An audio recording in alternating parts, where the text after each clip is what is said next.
You are listening to Radio Belvaspata, South Africa. This show is dedicated to those who live and love from the heart in infinite ways.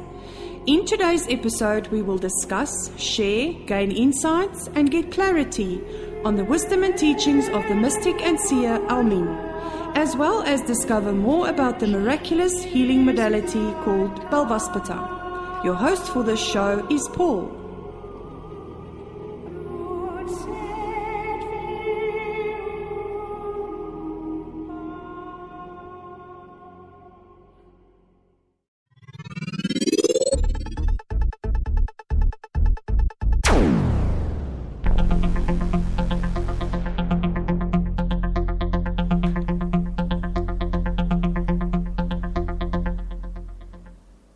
Thank you for joining us. This is the show for Thursday, the 8th of December 2016.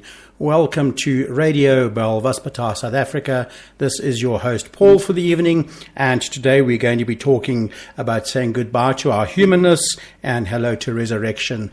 The themes over the last few weeks' shows have been very inspiring for us. And we've been really looking deep into the aspects of that which we are holding on to and that which we are still moving forward into if we look at things on a linear level. But of course, Almin will go into some of those explanations tonight at the same time. Earlier this week, I opened up an email and it was from something called the Shortlist. And it's really saying 2016 has turned us inside out. How about you? And this triggered off a whole lot of processes for me to work with, a whole lot of thoughts, a whole lot of experiences. And yes, I feel that things from the inside have been turned out, that I have nothing more to hide, that there is so much that has become more and more transparent within me as I've worked through the year. And, when I go back to the opening address by Almin on the New Year's Eve discussion and celebration and ceremony that she did in December the 31st, 2015, as we moved into 2016. And that was activating white magic within our brain. I've gone back to research some of that, and we're going to bring this up in the show today and really discuss these aspects of what it is that we are still holding on to. For example, one of the questions I'd like to pose, and that I've been really looking at so deeply, and of course, which has been coming up for me as I've been watching certain media or videos, etc., etc. It's been a repeat occurrence. And then I had to stand strong at one particular moment and just analyze for myself and look within to say, yes, actually, this is quite probable for me. And what I'm asking there is, have we let go of the fight and flight response mechanism, which is really very prevalent in the animal kingdom, but of course within the human kingdom in terms of reactions and responses. And the other question I'm looking at, are we truly ready to die from the old and say goodbye to the last remnants of human conditioning, which can no longer function as our reality, which has now completely shifted into a higher and more conscious state? For example, Almin has been asking the question, really giving us audio on embracing death. And this is a big lot to us all as well, because we got to look at this aspect of how we've been looking towards the rapture of death to save us. And when we go through those particular processes, then life and death as duality then pops in, is that you have an opposite. And I'm seeing more and more and more that even though I still have some responses of duality within myself, there is very little opposition to things. It's a big state of acceptance that I'm not fighting or running away from things, that I'm simply standing and working through the moment. And even though, admittedly, some of these moments are incredibly stressful for me, there is a very, very deep emotion which then comes up for me to have to look at. And these are emotions which I have not yet worked through or not yet experienced, put it that way. And they are coming in from a much higher level of being. So much shifts are going on. On the 4th of November, a question was put to Almin, and it was about the fourth principle of high magic, which is the manuscript that she's busy working with. And it states that dissolving inner remnants of humanness by becoming a fully resurrected being. Very interesting aspect in terms of that fourth principle, because that I feel is so apparent for me along the way, that more and more of my own, what I could say was innate humanness, has really begin to dissolve.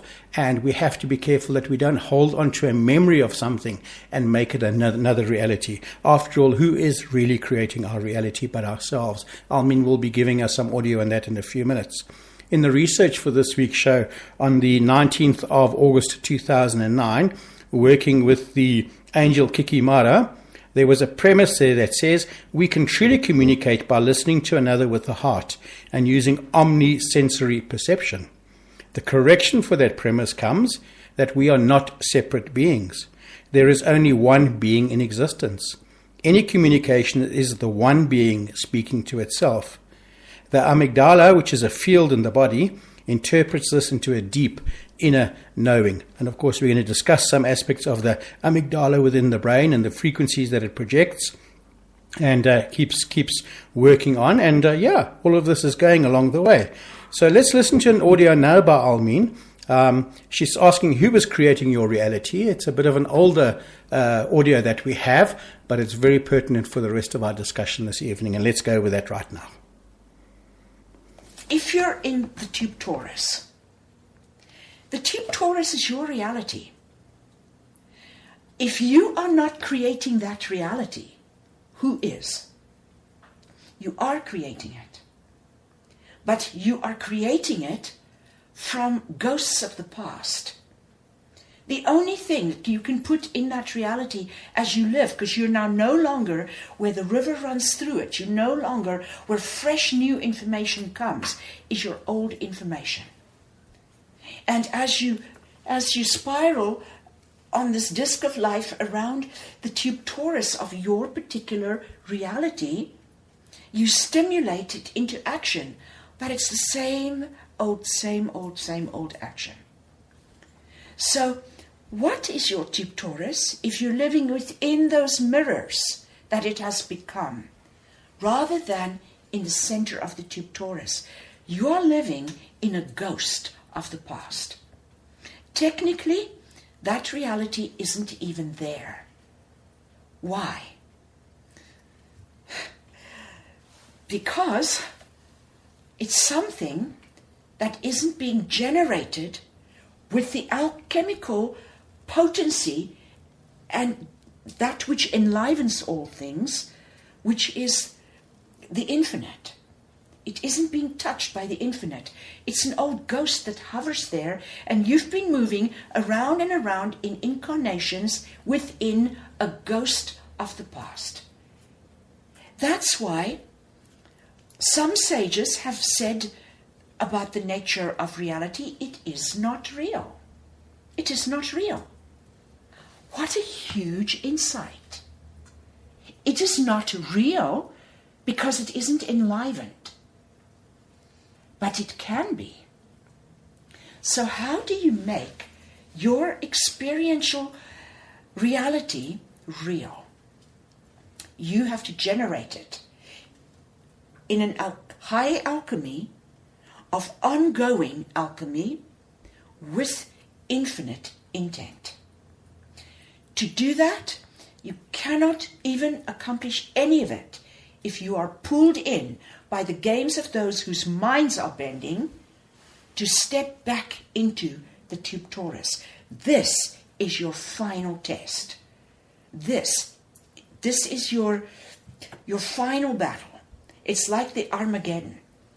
We have to step out of the games of man into that center place where infinite intent touches us and we express, and then we get feedback from our expression, feedback from our art that we do in our life, which has been such, and I'm laughing because it has been such a theme here this week. And I have said during the week that every word we say is going to start to make sense towards the end of the week. We're in our second last day. What comes into the chakras? Feedback of what it's creating. First of all, we step into the middle of our tube torus, into the river, by living in the moment. Now, we have for years been talking about how to live in the moment. you cannot suppress anything. Because if you suppress feelings and emotions, they cause a dialogue in the mind. If you suppress them and you have a dialogue in the mind, and you don't want to have a dialogue in the mind, all you can do is to simply ignore them, to disassociate. None of this is stepping into the center. Yes, it may be called surrender, but really I call it disassociativeness. Because surrender has to look at the good and the bad and the ugly and find in it the poetry of creation.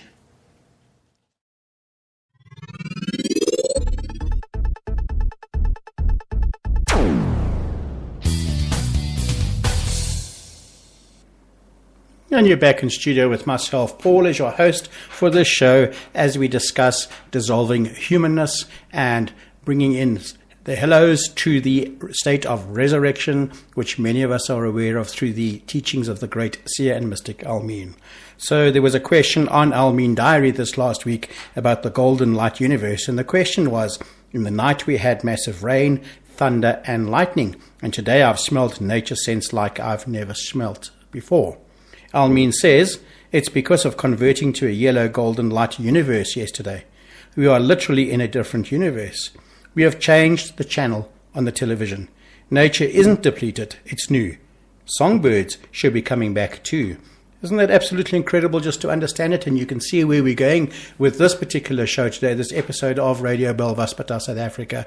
We're talking about letting go of the remnants of humanness, which we think was a reality and which used to exist within us, but is now only a memory. And we cannot live in a memory. Our roles really as these light workers in the world is to create new realities by dissolving the old and allowing the new to come forward, as it inspires us to do without any forced agenda. And it's all done through inspiration. And we really are hoping that our shows over the last month are giving you that particular aspect, that you are inspired to actually make some more effort for yourself along the way. And one of the big things I'd like to really just check within myself and just share with you, it's fine to say that we are followers of the seer Almin's teachings, but are we actually students? Do we actually study her work and make it real within ourselves according to our own insights and perceptions? Or do we just follow her like it's a casual process along the way? And that's one of the biggest things that we need to really look at within ourselves and begin to understand where we're at along the way. So, Michelle, thank you very much for your comment online today. Yes, you're saying that today you were the motivational speaker at a 16-day of activism event with 300 people. You were the last speaker and people were tired. 2 interesting insights you gained. You had no nerves, and no, you don't do this very often. You were going to get up, give my talk to the very best of your ability, and that was it. No expectation. Isn't that wonderful just to know that one can be free from so many different things along the way, so that and often no need for preparation, because when we live in a state of authenticity, as we open up our mouths, and certain things come up. But we're going to be discussing a little bit about Belvaspata of the voice in a little while as well, and talking about all of that. So I'd like to just share with you a little bit about the technical or scientific aspect of the fight or flight response before we move into our next audio. So this response, which is also called acute stress response, is a physiological reaction that occurs in response to a perceived harmful event or attack or a threat to our own survival. It was first described by somebody called Walter Bradford Cannon, who was a scientist. His theory states that animals react to threats with a general discharge of the sympathetic nervous system, and this prepares the animal for fighting or fleeing. More specifically, the adrenal medulla produces a hormonal cascade that results in the secretion of hormones such as estrogen, testosterone, and cortisol. And that's very similar to adrenaline, by the way, as well as neurotransmitters, dopamine and serotonin. And these affect how then our physical organisms react to stress. The physiology of a fight or flight aspect is that autonomic nervous system is a control system that acts largely unconsciously and regulates heart rate, digestion, respiratory rate, the pupillary response, urination, and sexual arousal. This system is the primary mechanism in control of the fight or flight response, and its role is mediated by two different components. So please stay with me as we describe it, because we're going to be working with some of Almin's audio in a while, and we'll need to understand some of this. So the first component is a sympathetic nervous system, and this originates in the spinal cord, and its main function is to activate the physiological changes that occur during the fight or flight response. This component of the automatic nervous system utilizes and activates the release of norepinephrine in the reaction. So I'm just bringing to everyone's attention that over the last few weeks we've been speaking with Diane as well, and she's been doing clearings of the spine at the same time, because last week we spoke about joint clearing and Balvaspata healing through all of that, and how her hip had actually taken a big knock, and she was going through a lot of the emotional states through all of that healing and what she had to do to work with it. But she did some spinal clearing. So it's interesting to know that the sympathetic nervous system also responds to the work within the spinal cord clearings. And the next one is the parasympathetic nervous system, which also originates in the spinal cord and the medulla and works in concert with the sympathetic nervous system. Its main function is to activate the rest and digest response and then return the body to a homeostasis after the flight or fight response has passed. This system utilizes and activates the release of neurotransmitters. There's a reaction to this. The reaction begins in the amygdala, which triggers a neural response in the hypothalamus. The initial reaction is followed by activation of the pituitary gland and secretion of hormones. The adrenal gland is activated and then begins to release hormones such as adrenaline. The release of chemical messages results in the production of the hormone cortisol, which then increases our blood pressure, our blood sugar, and suppresses the immune system. And so we're talking about the crash within the systems in terms of stress that manifests. So you can see what is going on as we're going along. A whole lot of different processes have to come into place in order for the flight and fight response to begin to manifest. And I know a lot of us have been sharing between ourselves some of the organs and some of the pains and some of the joint issues that we've all been experiencing. And it seems to run in particular waves of energy and experiences. Remember that in the fight or flight response, there are physiological changes as well, because these are all activated in order to give the body increased strength and speed in anticipation of either fighting or running. The emotional components have also got to be regulated, and emotional regulation is used proactively to avoid threats of stress or to control the level of emotional arousal. During this reaction, the intensity of emotion that is brought on by the stimulus will also determine the nature and intensity of the behavioral response. Perception or control relates to an individual's thoughts about control over situations and events. Perceived control should be differentiated from actual control, because an individual's beliefs about their abilities may not actually reflect their actual abilities. Social processing such as cognition. There's a model that proposes a variety of factors that determine behavior in the context of social situations and pre-existing thoughts. There's an evolutionary perspective as well that goes with this. There's an explanation in that early animals had to react to threatening stimuli quickly and did not have the time to psychologically and physically prepare themselves. The fight or flight response provided them with the mechanisms to rapidly respond to threats against survival. So we need to have that bit of information just within our understanding at this particular moment. And what we're going to do now is we're going to play Almin's audio clip about activating white magic in your brain. It is about 12 minutes long, but she explains, and this is the New Year's message from December the 31st into the 1st, 2016 this year. So let's look at this as we get towards the end of this year now, how that has all come to being, because I'm feeling that we've come full circle. We've actually completed a journey and we're about to open up to a brand new experience. But let's go back just for a bit of understanding about where we're coming with that and how Almin explains about the aspects within the brain.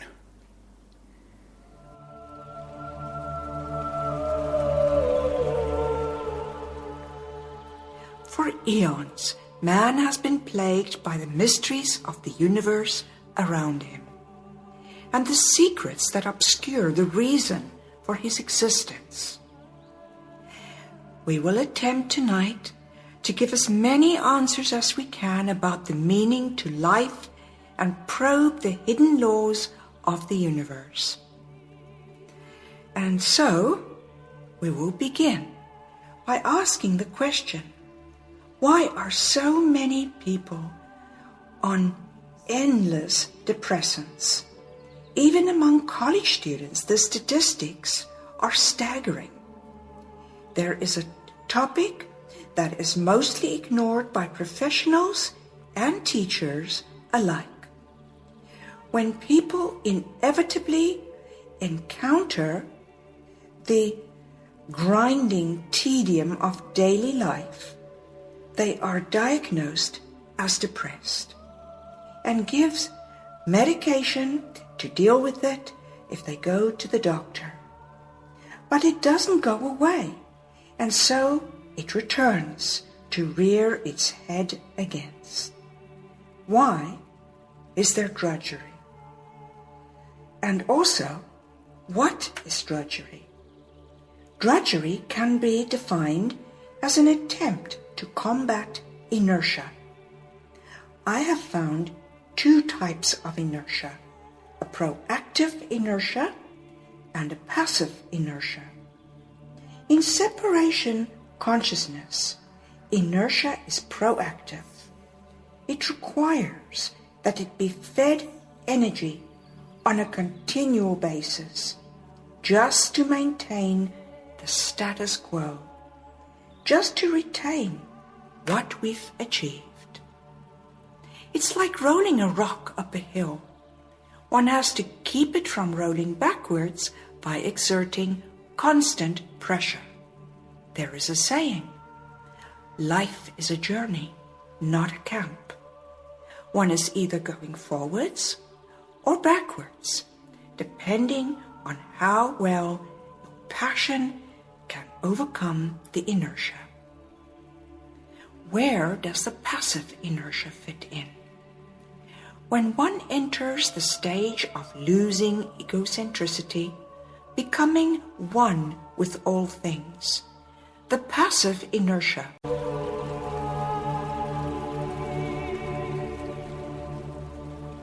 personal tragedies or illness can interrupt the production of serotonin and other feel-good hormones. This is particularly the case for women who have just given birth. The placenta provided these during pregnancy, and once it's lost as after birth, and before she can produce her own, it is usually a very depressing time. So what do we recommend to help stimulate and encourage our own serotonin production? A cup of St. John's wort tea a day for 2 months helps, as do homeopathics that are designed to stimulate our feel-good hormone production. The point I wish to emphasize is that although I'd like to discuss long-term methods of having a joyous and magical life, intervention is necessary in acute cases where our own bodily systems for well-being are derailed. In the perfection of existence, we have often said that the purpose of life is enjoyment. Surely then, life has provided a means by which this can be a journey of joy. And it did. It can be ours if we claim it. It brings online 3 areas of the brain that through misuse lie dormant. These 3 areas are the Broca region, the Wernicke area, and the Planum temporalis. We can have magical manifestations and revelations to bring the joy of the magical life into our journey. The restoration of magic replaces the drudgery. The quality of the journey is so enhanced that it doesn't really matter that it has no end or is repetitive. So what do these newly activated brain regions do? The Wernicke region promotes harmlessness through heightened sympathetic empathy. What that means is that we become so sensitive to the feelings of all life forms that to hurt another is to hurt ourselves. And the Broca region? And what about the planum temporalis? Well, the Broca region awakens the frequencies of nature within us. The planum temporalis dissolves logical expectations through the magical perspective. These three areas are integrally connected. Becoming empathically attuned to nature requires harmlessness, and one becomes harmless the more empathically sensitive one becomes. Now, what about the planum temporalis? In order to see the magical world, one must first see the natural world. You have also asked me before about the high heart being the gateway to the magical life. What stands between us and the magical awakening of our world are the illusions that we have concerning space and time. The high heart senses the fluid nature of matter and space. It intuits that the moment is but a snapshot of intent moving through eternity.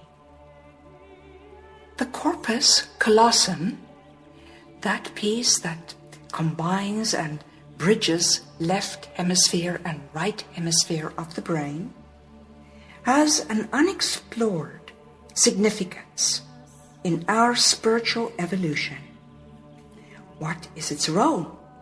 Its role is that which coordinates with the three newly awakened areas in the brain as we cultivate the magical perspective. The magic life approaches its world by combining inner and outer space. The activation of the corpus callosum's higher function allows us to see deeply behind the appearances without and feel deeply the true nature of what we're experiencing within. Let's say it gives us depth perception. Let's define what a reality is. It is a mapped out section of the field of potential we wish to examine through experience. It takes 3 points to map out a 2-dimensional triangle of reality for us to explore.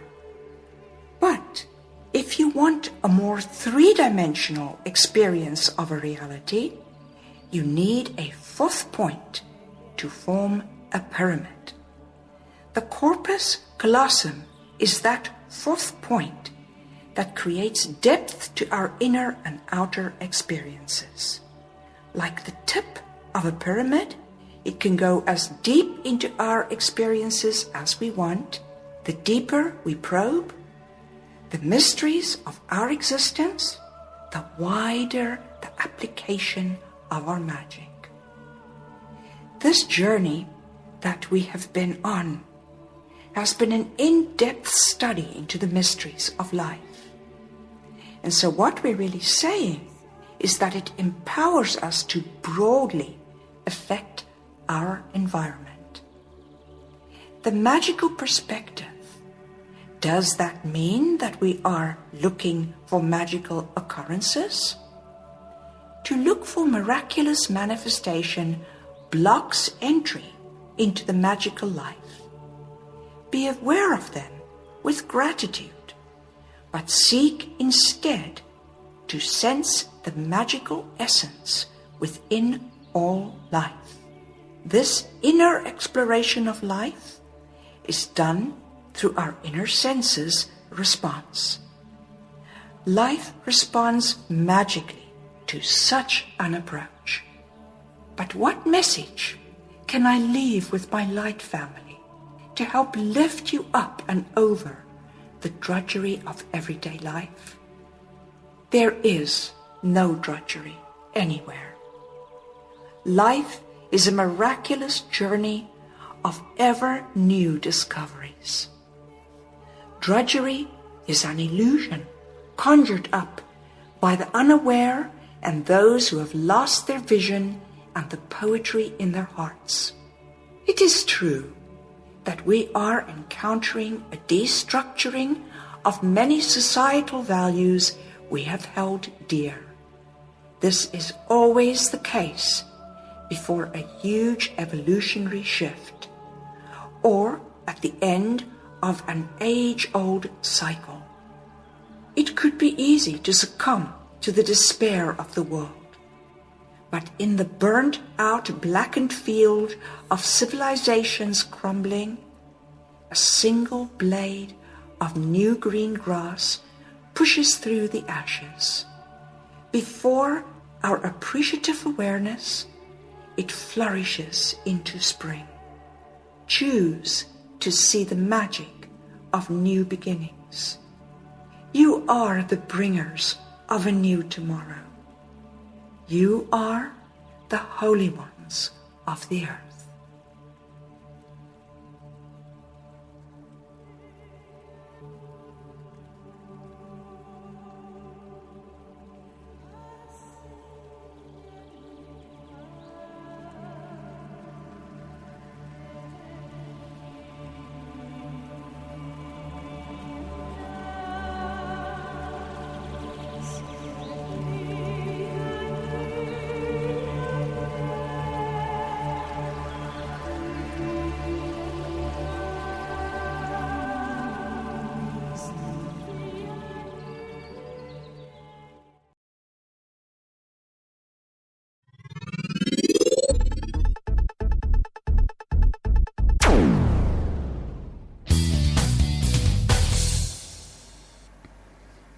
And you're back in studio with myself, Paul, as your host of this Radio Bell Vaspita South Africa's episode, as we learn about dissolving the remnants of humanness within ourselves and saying hello to the states of resurrection as we grow into new ways of being.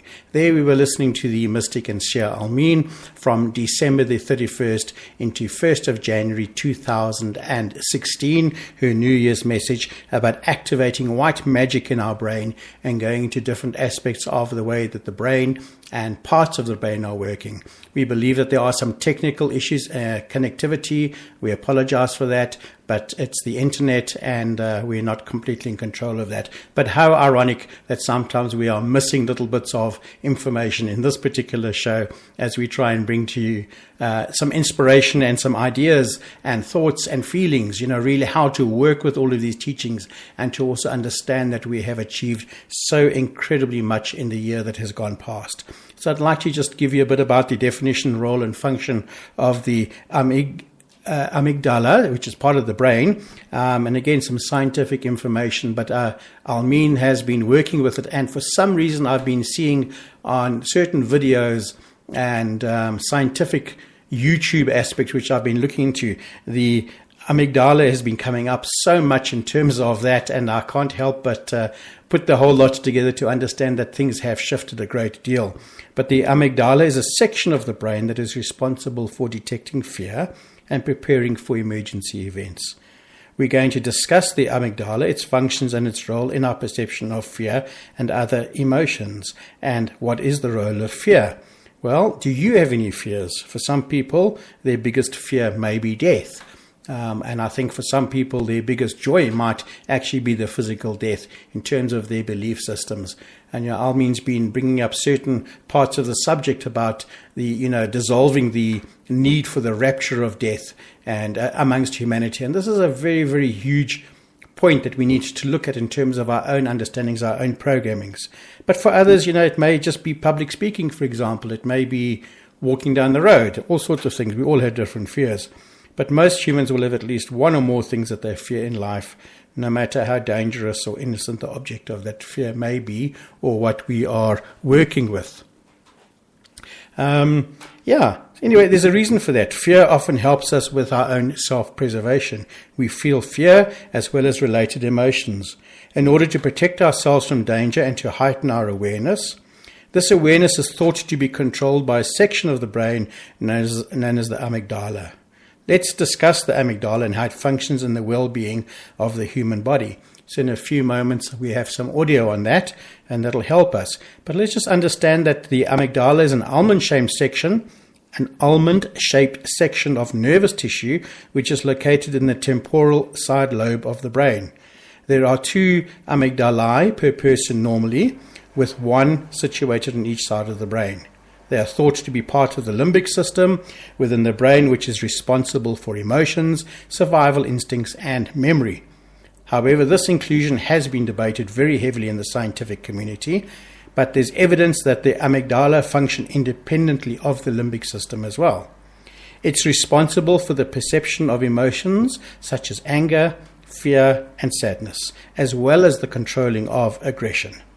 The amygdala helps to store memories of events and emotions so that an individual may be able to recognize similar events in the future. For example, if you've ever suffered a dog bite, then the amygdala may help in processing that event and therefore increase your fear or alertness around dogs. The size of the amygdala is positively correlated with increased aggression and physical behavior. It can change its shape. It's important to state here that the amygdala are most functional in immediate fear situations. Whenever our senses detect a change in our surroundings that could be dangerous, the amygdala are responsible for preparing the body for escape or defense, and that's the fight or flight aspect that we were talking about earlier in the show. This is part of what is known as the startle circuit of the brain, which controls our response to being startled. So we have a short audio about the definition role of that, and it's a little lesson on it by StudyCom, and I'd like to play that right now just to give us some definition.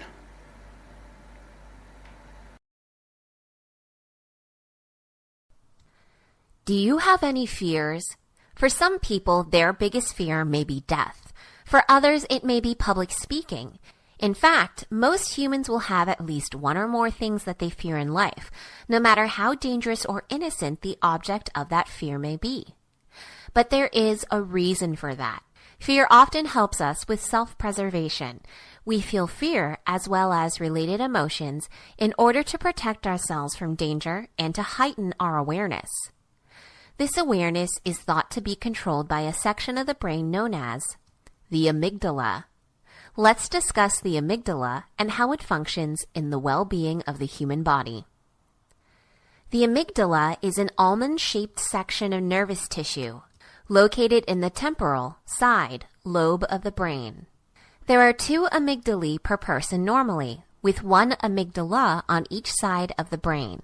They are thought to be a part of the limbic system within the brain, which is responsible for emotions, survival instincts, and memory. However, this inclusion has been debated heavily, with evidence that the amygdalae function independently of the limbic system. The amygdala is responsible for the perception of emotions such as anger, fear, and sadness, as well as the controlling of aggression. The amygdala helps to store memories of events and emotions so that an individual may be able to recognize similar events in the future. For example, if you have ever suffered a dog bite, then the amygdala may help in processing that event and therefore increase your fear or alertness around dogs. The size of the amygdala is positively correlated with increased aggression and physical behavior. The amygdala in humans also plays a role in sexual activity and libido or sex drive. It can change in size and shape based on the age, hormonal activity, and gender of the individual. For example, males who have low testosterone or who may have been castrated, had their testicles removed, tend to have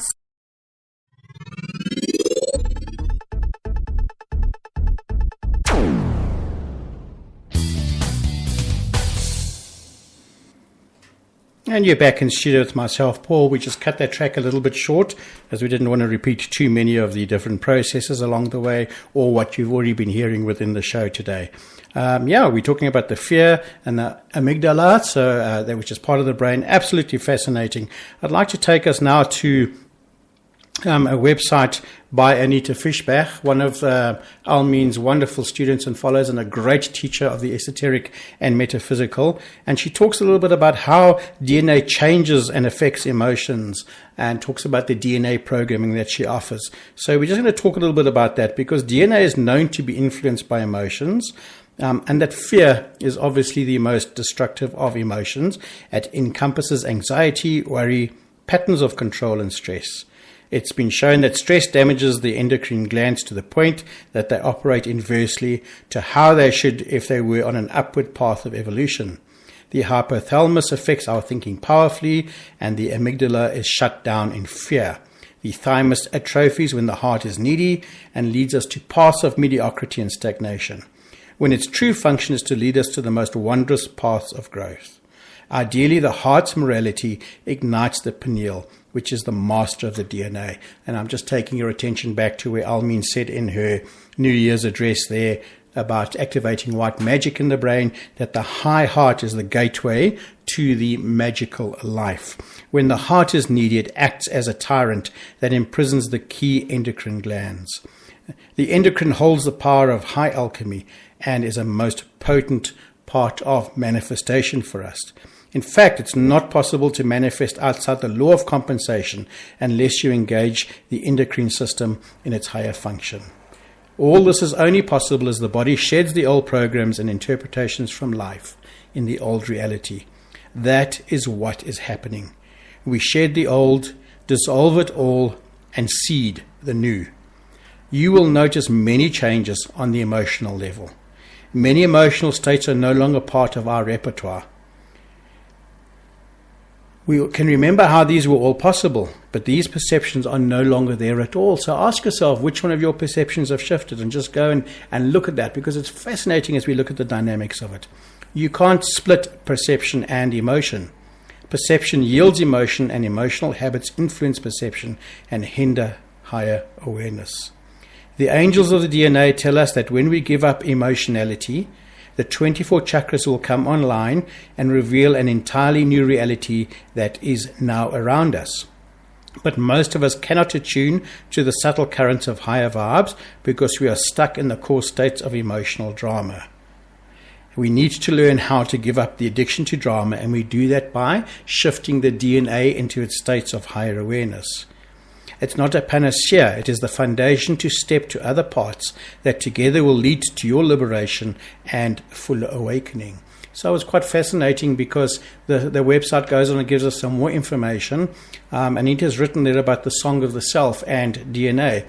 And what we've been doing here with Team Belvaspata South Africa, we've been working on online webinars, and one of them is the Belvaspata Song of the Self. As an online healing gift, coming up from our website, and that'll be available as we go along. But I find it very interesting that the connections and correlations are all there. So we have to understand, the point about DNA that responds to sound. DNA is just a light structure that holds specific chambers of frequency. Frequency is made up of sound and emotion. DNA responds directly to language, to living language. And it's pointed out here that Sanskrit is one such language, as is the light language given by Almin, by the mother of creation. Also part of living languages is the song of the self. Our body is a symphony of light, matter, and fluidity. When our body emits its pure tones, when the true heart rules and the needy heart is no more, then we sing the song of self continually in life. Our DNA responds directly to this, as does the entire universe. When we are singing our true song, the universe bows down at our feet, and all of creation recognizes the awakening master. All this is now possible as we embark on this wondrous journey with the most powerful orders of angels walking alongside us, lifting our frequency. The angels working in our DNA have revealed also the power of the voice. When we express from the fullness of the DNA rose, our voice has greater resonant depth. In fact, it has as many strands of frequency, if you will, as the number of chambers of the DNA that we express from. Our voice is our most potent healing device. Moreover, when the voice speaks from depth of being and expression, it is heard all across the land. It becomes an ordering power. All this is now possible. We should stop trying to eke out a life through finding better and nicer ways to be in life. Radical rebirth and resurrection is possible now for everyone who is open to it. And as you see how DNA is foundational to everything, to the heart, to the voice, to the endocrine system, it's the first step to learning how to embody higher frequency within us. Did you know that the production of serotonin, which is the feel-good hormone, is done in the gut rather than through the head glands? According to research, 95% of serotonin comes in from the gut. This transpires when we live beyond the fight, flight, freeze, or fawn complex of reactive patterns. We all know fight and flight well. Freeze is when we go into a tailspin of confusion and get stuck in our inner dialogue about what a situation means to us. For example, how it threatens and touches on a primal fear we may have. In freeze, we cannot articulate or express and lose connection to the thinking mind. Fawn is another primal response where we allow control and loss of freedom in order to appease the perpetrator who we believe can give us our sense of safety. We actually want their well-being at any cost that we abandon ourselves. This is often confused with being over-compassionate.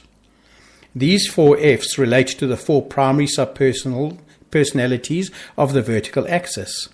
Each subpersonality has a primary reactive pattern that contributes to stress, to tension, and overactive adrenals, which produces the death hormone.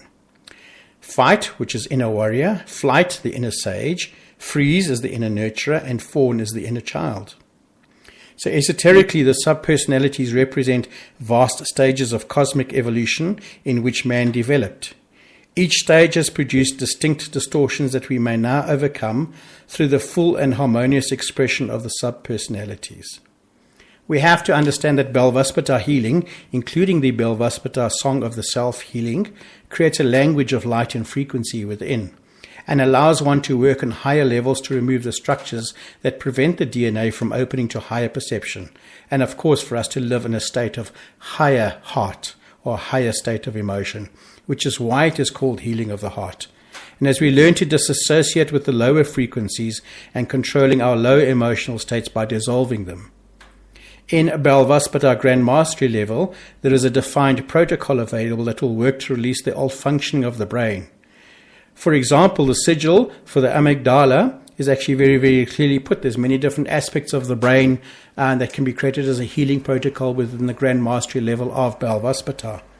So you have the angel Erik, Herashvi, Krechvi as the sigil for the amygdala, and the quality that it carries is known as Kas, Vravi, Granik, Ster Avi. And I can really recommend is that the Grand Masters do a self-healing within themselves and also look within any clients or process that you may be working with at any one point as to any of these signs that we're talking about, and allow them then to develop their own ability for their DNA to open their chambers and express the highest frequencies.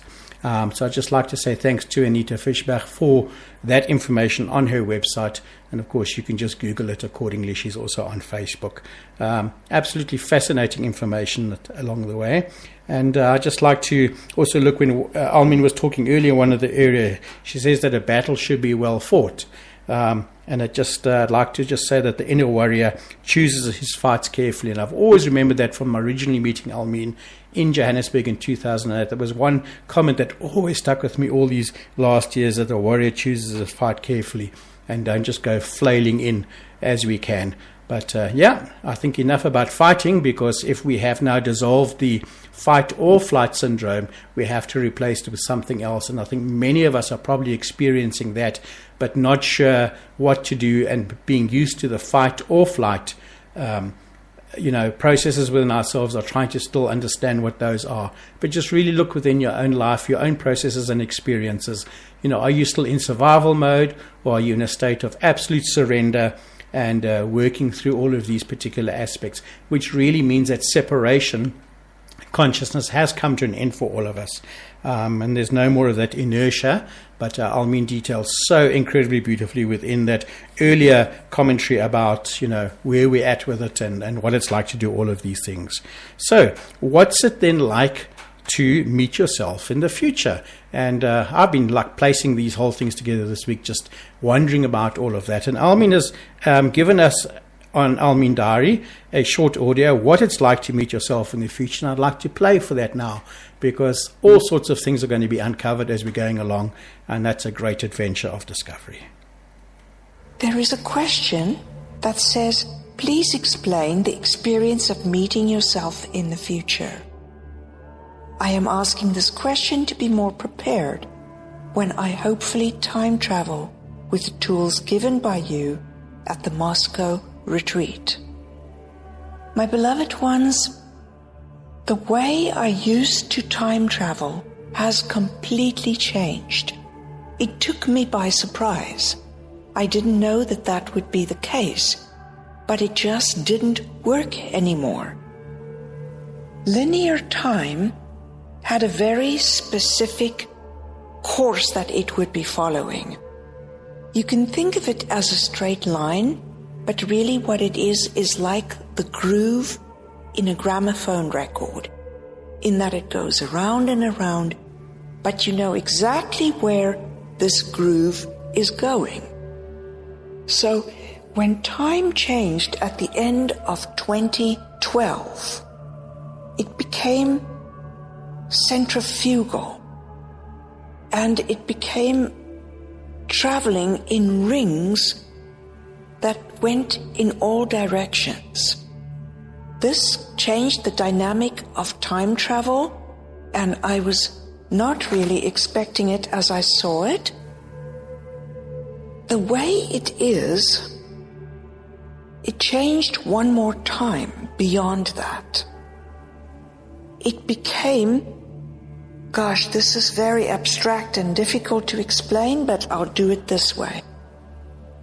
Let's say you have a string, and there's a disc on one end of the string, call that point A, and there's a disc on the other end of the string, call that point B. So A and B represent two different time periods. We had a change in which B is stacked on top of A. Infinite number of moments are stacked one on top of the other, so that there is no need to linearly travel to the future. The future is here now, and it's already within your space. You just have to access it. The previous way of time travel would have been, with linear time, that you travel through a linear travel, but it is also a question of to a different space. So you travel to a different time, different space, in a very straight line. When it became centrifugal, it became like standing between two mirrors. And there are yous every minute. There's an image of you, hundreds of them in front of you, and if you look over your shoulder to the mirror behind you, there are hundreds of yous behind you. It becomes more a question of you are everywhere. So which you do you want to talk to? And what's more is that the ones in front of you bend in their line of images, and they join with the ones behind you. So it's a lot more complicated in that which you are you speaking to? And the you that's in front of you is eventually going to be the you that's behind you. So the future becomes the past becomes the future. So now we get to the third way that time flows. If I want to see a specific moment tomorrow, in this moment, you can pull that moment into this moment with the tools that I have given you, so that that disc and this disc occupies the same space. They're not actually stacked in front of each other, they're superimposed in front of each other. So your future you is a part of the present you that you activate. And then you are seeing through that future you's eyes. You are experiencing an environment that you've pulled in this moment. There aren't two yous. The one has become you just as much as the present is, and it's being activated. Remember the two discs on the end of the line? That's the best way I can explain it. But I found that I didn't have a second me in the future. The future was already here. It is interesting, but you can have memories of the future as much as you can have memories of the past. Consider that.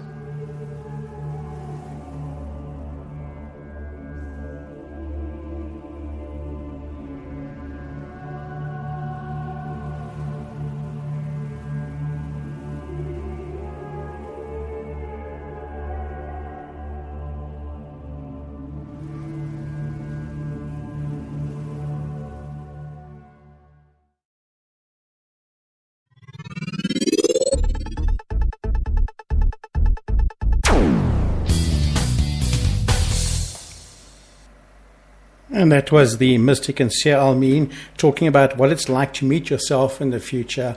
Absolutely fascinating insights as we're going along on today's radio show. And thank you for staying tuned in with us. This is the show for Thursday, December the 8th, 2016. We're discussing dissolving the last remnants of humanness within ourselves and allowing the processes and experiences and new ways of being that resurrection brings into each one of us and inspires us to make changes. So I'm just looking at the different aspects here. I'm looking at Almeen's weekly prediction from December the 5th to December the 11th. And it was entitled Maintaining the Perfect Integration of Our Highest Perception and Our Actions. The description there: when the lake thaws in the spring, it begins with a single crack in the ice. The limitations we have thought to be part of life are starting to crack. The magical life is starting to reveal itself. Remain in balance and mastery around others this holiday season. You are walking a holy and magical journey. And that's how Almeen really started off in the opening address, activating white magic within your brain, that we played early on in the show, coming in from December the 31st into the 1st of January this year. So there's some more highlights for our light workers here. This week and next, Almeen is sharing cosmic updates from her back-to-back private retreats. There's currently one coming up at her new home that she's working in. Very exciting, and I can't wait to see what comes out of that. But one of them, and this is really interesting because she's talking about embracing death, a life within our inner space. And Almeen will identify this week's silent retreat work as the unearthing of the 8 higher level soul functions that constitute a life in inner space and the embracing of death. Really going to be fascinating as we go through all these huge shifts. There's also coming up a very treasured part of creation where Almeen discusses our upcoming 300% evolutionary boost and shares some damning revelations about the Mer people. Yes, she does. And then coming on December the 31st, of course, in just a few weeks away, Messages of Hope from the Future, the original recordings of Almeen's account of her travels into the future. And you can go into almeenwisdom.com/the-future to find out more about that. So we need to understand is that the parts of the brain that we've been discussing are all going through massive shifts. They're going to have to find new forms and functions, be able to actually handle frequency on a much different level. Because if you think about the amygdala, etc., working with the flight and fight response, and as this moves away from us, as we dissolve its need in our life, as we move away from the animalistic survivalist techniques that we have kept sacred within ourselves for so long. And as we develop new self-sovereignty and new self-sanctity in our lives, learning to sustain ourselves at much higher frequencies through the states of resurrection on our path of ascension, we have to understand that all of these organs within the body, all these aspects of self will undergo massive shift and change and become absolutely fluid. And you're probably finding a lot of those responses are going as well. Research the internet a little bit. You'll find all this information, or contact us if we can help you in any way by describing it or sending you excerpts from today's show. We have it always available. And thank you to those people who have asked for information from last week's show. We're busy putting it together, and that was the healing of the joints information. So to close off tonight, we have to really just say thank you to this year, Almin, and I'd also like to say thank you to Nico at our sound desk. I think it was a bit trying for him today as our internet signal kept fading, and he was trying his utmost there. But yes, overall, I think we've had a fantastic show. And just to close off here, think about this from Almin. She says, abundant success. Celebrate success of accomplishment, but do not take it seriously. Neither success nor failure can be ours when there is only one life expressing. Success and abundance are the only constants in our life. We either align ourselves with them through surrender and trust, or we cut ourselves off from them through opposing life. And that's called abundant success by the mystic and seer Almin. Absolutely wonderful work. We're going to close off now by me saying goodbye, and thank you for staying with us. Thank you for tuning in. Please send us your insights, your comments. Please share with us your feelings and thoughts. We'd love to hear from you, and we love connecting with you as we broadcast around the world here from the east of Johannesburg, South Africa. We're going to close off a little bit with another audio, and I think it's the perfect moment to do so. Next week will be our last show for this particular year, 2016. But for tonight, we're going to close off with Almin and Through the Seer's Eyes, number 12, as she talks about the perfect moment.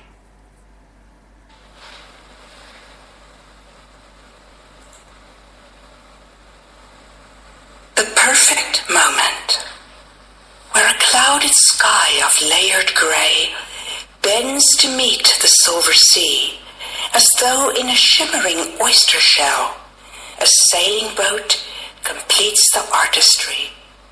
Enthralled I watch from the edge of land, the shimmering poetry unfold. Nature pauses, and time stands still. My heart melts into tears from too much joy to hold. What power conspires to create such alchemy that unveils the beauty of a moment sublime? The convergence of light and sound that opens a window into the divine. Under the luminous sky, my world has changed. No longer do I see the folly of humankind, nor the pathos of poverty and pain, but the heroism of each soul a sail on the endless sea of time.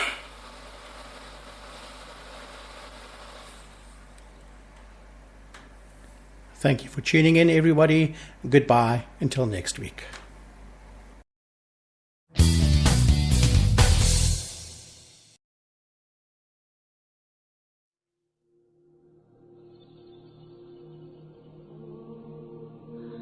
You've been listening to Radio Belvaspita, South Africa. Thank you for listening and sharing in our discussion. Should you have any questions with regards to the healing modality of Belvaspita or have any healing needs, please send us an email to info@belvaspita.co.za or add comments to our page on Spreaker.com so we can work on providing a suitable response. We now close this episode with the eternal ascension qualities of love, praise, gratitude and trust, and look forward to sharing again with you next week. Goodbye.